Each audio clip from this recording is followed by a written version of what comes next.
Hi friends, welcome to Creamy Suds. This is Stephanie Oki here, and today I'm going to be showing you how to make this really nice and nourishing shea butter soap. This is a beginner recipe. This is completely beginner friendly, and I will be showing you all the details about how to make soap. Now, before I started making soap, I remember watching so many videos just to learn how to make soap, and I had to just put everything together and then figure out how to do it. So now the essence of this video is to ensure that this is the only video that you watch in learning how to make soap. This is going to be the only video from start to finish that you will need to be able to make your own soap. This is a very good soap. This is actually a shea butter soap. So it is so nourishing. It is perfect, especially for the face as well. And this is a soap that you will totally love and you'll be able to make on your own with just 3 oils.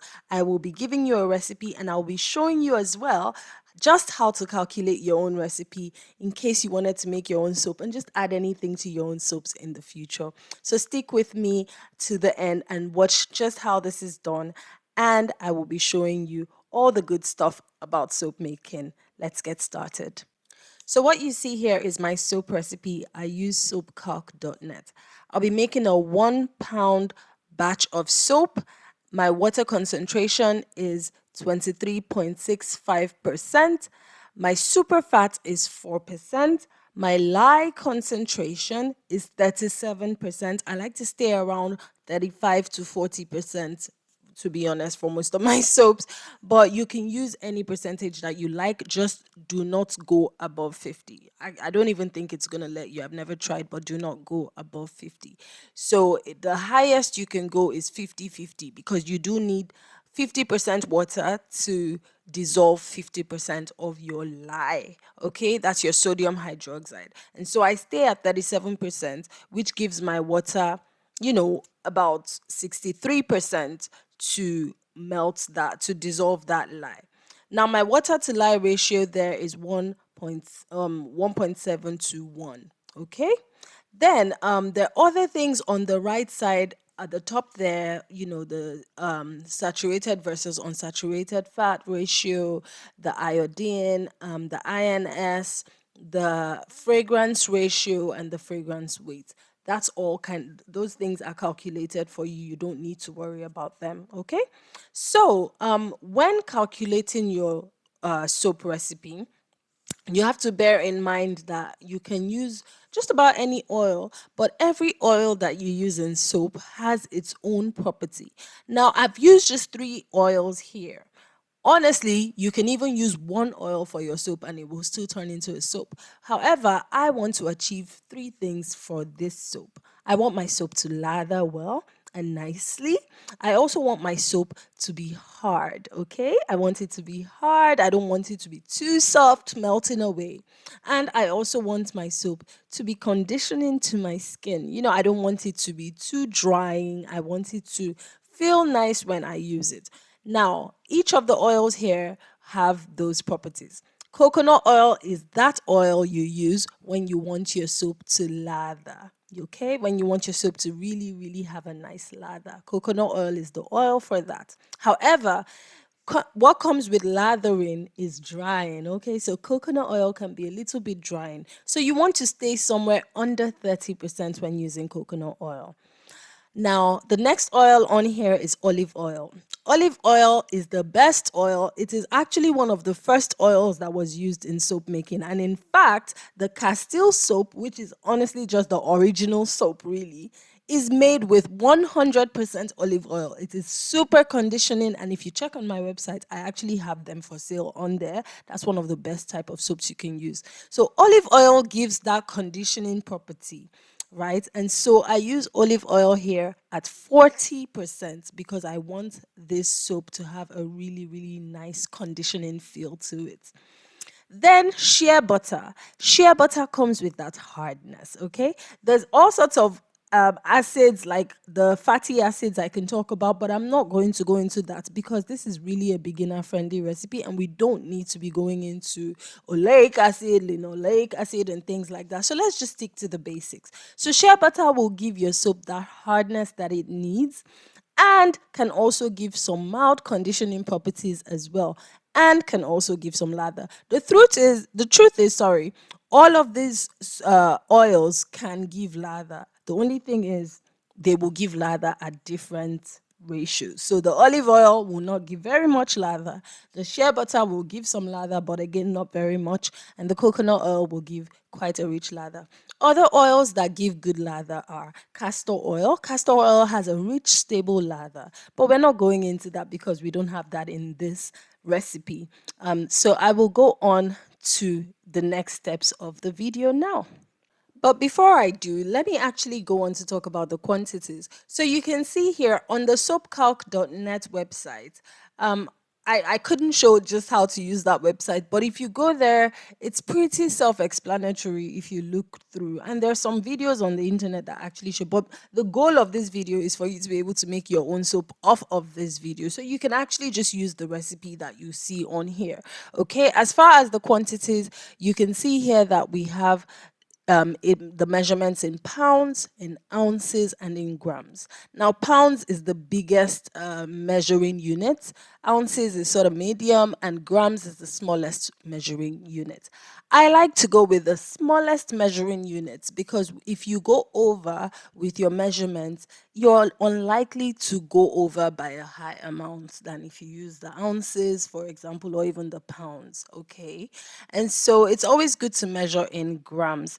Now, what you can see here is it's 107.26 for water, 63 for lye. Now, that is good. When you look at your quantities, you always want to see that the lye is less than the water. Okay? And then as far as the oils that you use, this has calculated it for you so that it knows how much oil based on the super fat that you've added there at 4%. It knows how much oil that you need to saponify, to mix with that lye and ensure that you have soap. Now, when your super fat is say 3 or 4%, if you go slightly over with your oils, you don't need to worry too much. Don't panic if your measurement is like slightly over with that oil, okay? Because all that you need is to ensure that your lye is not too much. So people do get scared when they're measuring. When they first start, they're thinking, oh, I want to make sure it's exact, it's exact. Yes, that's fine. But if you go very slightly over, try to be exact. That's okay. But if you go very slightly over with your oils, that's fine too. It's just going to add to your super fat, which is all right. It's not too bad. If you go over with your lye, that's a problem. So try not to go over with your lye. But it's okay if you go a little over with your water. It's okay, especially if your water concentration is not too low. So if you, your lye concentration is not too low. So if your lye concentration is 20%, that's not too good. So don't go too low with that lye concentration up there. Your lye concentration, like I said earlier, should always be, say, around maybe 30% to 45%. But don't go too high or too low. Don't try to get to 50% lye concentration. That's a little tricky. And don't also go too low with the lye concentration. So when you're measuring your water, say it's 107 there. If, say, I measure and it comes to 110 grams of water, that's again not too bad. But my lye, I usually try to stick to 63. Okay. And if I get to 64 grams of lye, to be honest, that's also not too bad. So don't be scared with your measurements. All right. Right. So these are the measurements here for the coconut oil, for the olive oil, and for the shea butter. You can grab this. You can actually just take a picture of this and you will be able to make your own soap. So now, guys, let's get started with the fun part and I will show you just how to mix everything, the tools that you're going to need, and just everything that you will need to actually make your own soap. Okay, that's our goal.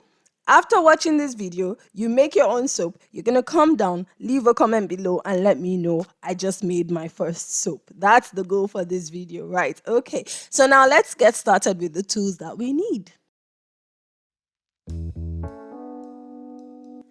So to start with, you need a good bowl or container that you can use for mixing. You need one that can withstand all the chemicals, especially the sodium hydroxide. And so this plastic bowl here, there's hard ones, not just any plastic. You can't use soft plastic bowls that will melt. I honestly don't know what these ones are called, so if you do know, please leave a comment below to let every other person know. But these, if you can see them, you probably already know, or you can just check on Amazon or anywhere you're buying soap making containers and you will find them. You can see I'm hitting it there. It has a different type of material that can withstand that lye. So these are really good containers. I really like using the big one there. It's my favorite because you can always just blend with it.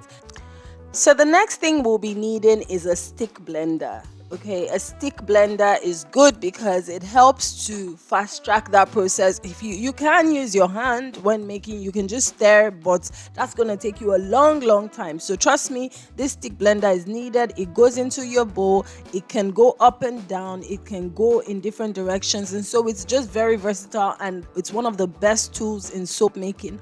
Almost every soap maker uses this. You do need the stick blender, so you can get a stick blender again on Amazon or anywhere that you have stick blenders. You can buy your stick blender. Right, then you're going to need a weighing scale. You get a good weighing scale that can measure in grams as well and in smaller units. That's also going to be helpful. And you will need some spatulas, a metal spoon, some for stirring and things like that. Any spatula that you have will work fine. I like to use a silicone spatula because it also helps with scraping those containers down with every last drop of soap, because when you make your soap, you're going to see that you will not want to waste even the last drop. Nobody wants to waste them.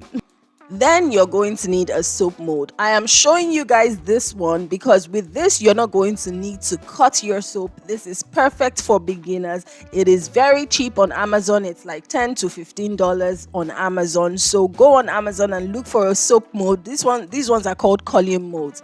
You will also need your gloves for protection. You need to protect your hands because lye is a caustic material, so it can burn. And you will also need to protect your eyes, guys. I do not joke with my goggles. Those eyes are the only things that you have. They cannot be replaced. So please protect your eyes. Wear goggles when doing this. Okay? Some people will, and then you're also going to need some distilled water. Right, a distilled water is good because it doesn't have minerals and ions that can interact with your lye. So always get distilled water. You can also use tap water, but I prefer distilled. And this is the sodium hydroxide. This is the lye. This is the main ingredient in soap making besides the oil. So now we're going to move on to the oils, and you will see the oils that I already chose.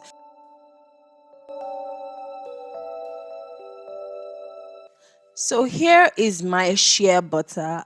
You can get very good shea butter on Amazon. A lot of them I've used that I bought from Amazon are actually good quality.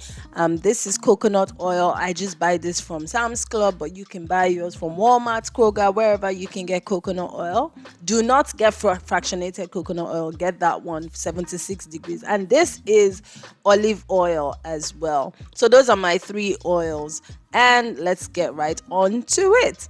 So I get my weighing scale and the container that I want to use for this, and I will proceed to cutting up my hard oils into this to measure. Okay, so now I am going to be measuring out some shea butter. I like to cut it in little chunks so that it is easier to melt, because I am going to be melting this down. Now there's another method for this called the heat transfer method. Once you've made your first soap, and if you want to give that a try, you can always go back to my video up there. It shows you how to use the heat transfer method, and you can always learn how to do the heat transfer method. But for the sake of this beginner video, I'm not going to be doing that. I'm just going to be melting down my hard oils separately. So once I'm done measuring out that shea butter, I will measure in my coconut oil, and then I'll go and melt all of that down and move on to the next step.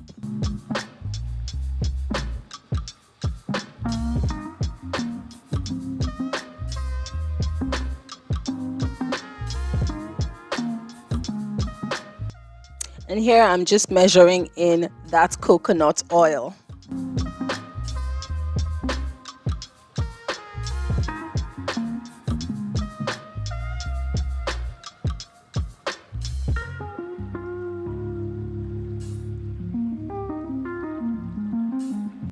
So I'll take that away to melt, and then I will just measure out some distilled water before I go on to measure my lye. There are no additives in this soap because this is beginner friendly. This is just your basic soap.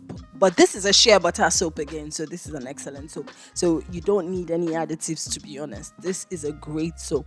So once now I'm measuring out the lye and making sure that my measurements are exact. You can see I went slightly over there, so I'm pouring some lye back. Just with the lye, you really have to make sure that your measurements are exact. Then I'll go on to add that lye slowly into my distilled water, never the other way around. Do not add water into lye. Always add lye into water. Slowly, take your time, stir, and also make sure that you're in a well ventilated area. Turn on your vent and keep away from the fumes because there will be some fumes that come out of this. This is an exothermic reaction, so your water there is going to heat up. It's going to be pretty hot, so be mindful of that heat as well. Stir that until it dissolves, keep it aside. And now these are my hard oils all melted. There are some air bubbles in there, but do not worry about that. That is purely an aesthetic thing. It does not affect your soap negatively in any way. So I am now going to be adding some olive oil to this, measuring out my olive oil now, because remember I only measured the shea butter and the coconut oil.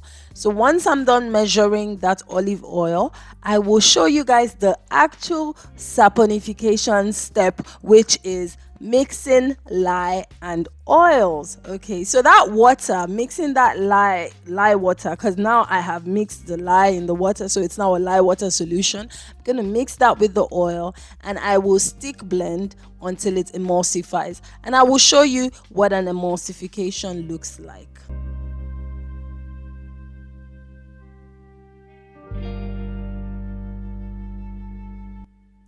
So you can see below that as soon as that lye is put in, it looks cloudy beneath, just because that lye, once it starts to heat those oils, it starts to get cloudy. And once we start blending, you're gonna see how that cloud comes all the way up. And an emulsification is essentially once that lye and the oil mix in together, once everything becomes cloudy, once those oil streaks at the top completely disappear. That is when you know that your soap is emulsified. And at that point, you honestly can actually work with it.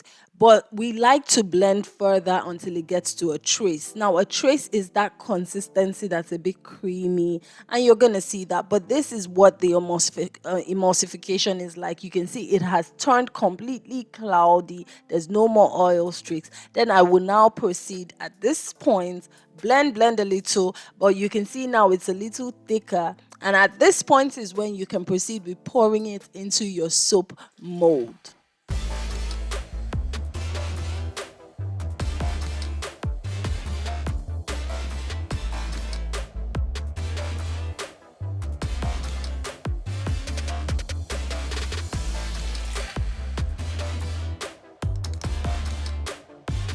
As I pour, you can see just how thick and creamy this is. You can see how lovely and yummy it even looks. Right, this is perfect. This soap traced pretty quickly and got hard actually pretty quickly. But that doesn't mean it's ready to use. You're gonna see here, just once it's done, barely 5 hours later, or maybe even 2-3 hours, to be honest. It wasn't up to 5 hours. This is what it was already looking like. It was already getting harder and solidified, but I still had to wait 24 hours. And so 24 hours later, I bring this out, and you can see, I'm going to show you guys just how beautiful this looks. You can make your own soap just like this. Once you make it, this is how it turns out. It is so beautiful and so creamy, and it is so good. But note that this soap is not ready to be used. You're going to have to wait for at least 4 weeks for the soap to cure, because that saponification process does take time. Inside of the soap, it has to take some time to really do its work to turn to a really good soap and also a hard bar. If I use the soap the way it is right now, my soap is just going to melt away in a day or two, which is not going to be very great. It's going to be a wasted effort. So you want your soap to really harden up. Some of that water in the mix should, you want it to evaporate and leave the soap. And so it's always good to leave it aside for at least 4 to 6 weeks to let the soap cure, and then it will be ready to use. 24 hours later though, you can see how this is lovely. So I'm going to be showing you guys a little lather test with the little bits that I made on the side from the rest of my batter here. So I'll be showing you what it's like and how it turns out. I'll also be doing a litmus test to just let you guys know if it's saponified. With the litmus test, unfortunately I didn't have the litmus thing, but I had the actual litmus paper, which is weird, so I didn't have the indicators. But with the litmus, you're gonna see the litmus paper. I've just brought out the bowl. You're gonna see the litmus paper, and the litmus paper should turn purple if it's not ready, because purple means it's lye heavy, and it should turn green if it's ready. Green is more of that color that you want on the litmus paper that I've used here. That's just because I don't have the indicator. I'm letting you guys know. So now I will proceed to testing it before I wash my hands, because I don't want to wash my hands with a lye heavy soap. And I am doing that now, and you can see it is green, indicating to me that the soap is actually good to use. Of course, I'm still not going to use it now because it will melt away very quickly, but it is still good to do a lather test to show you guys just how the soap turned out. Okay, so now I am here washing my hands. I'm going to show you how beautiful the lather turned out. Guys, I got carried away rubbing my hands here because honestly it felt so nice and creamy. Guys, make your own soap. I promise you, you will not regret it. It is one of the best crafts you can learn. So I am just here rubbing my hands, enjoying the feel here of that shea butter on my skin, because this is just me rubbing a lovely shea butter soap on my skin, and I'm just enjoying it. And you can see the lather starting to form. It's nice, it's rich, it's lovely. And so I will wash my hands and show you guys just how it is. I'm rubbing that in. This is a really nice soap. It's something that you should definitely try. That's all I can say. I think I've said that so many times. What I noticed once I washed my hands here was that it wasn't too drying. But look at that lather. Look at that rich, nice lather, guys. Just look at that. Yeah. Look at that. If you wanted your lather to be even richer, you could swap out maybe some of that coconut oil, take out maybe 5% and use castor oil at 5%, and you will get a nice stable rich lather as well. But I mean, guys, this is very good. If you only have 3 oils in your kitchen, you really can make this. And I'm going to just show you guys as well just how it stays and sits on that water. Now, if your soap doesn't lather too much, do not worry. It's probably because you have hard water, and that might need to be dealt with. But this is how it turned out. I really hope you enjoyed watching this video, and I hope you learned so much from this. If you did, please give this video a thumbs up. Do not forget to subscribe to my channel and hit that notification bell for more videos to come. And let me know how your soap turns out. Thank you so much for watching, and have a great day, everyone. Bye.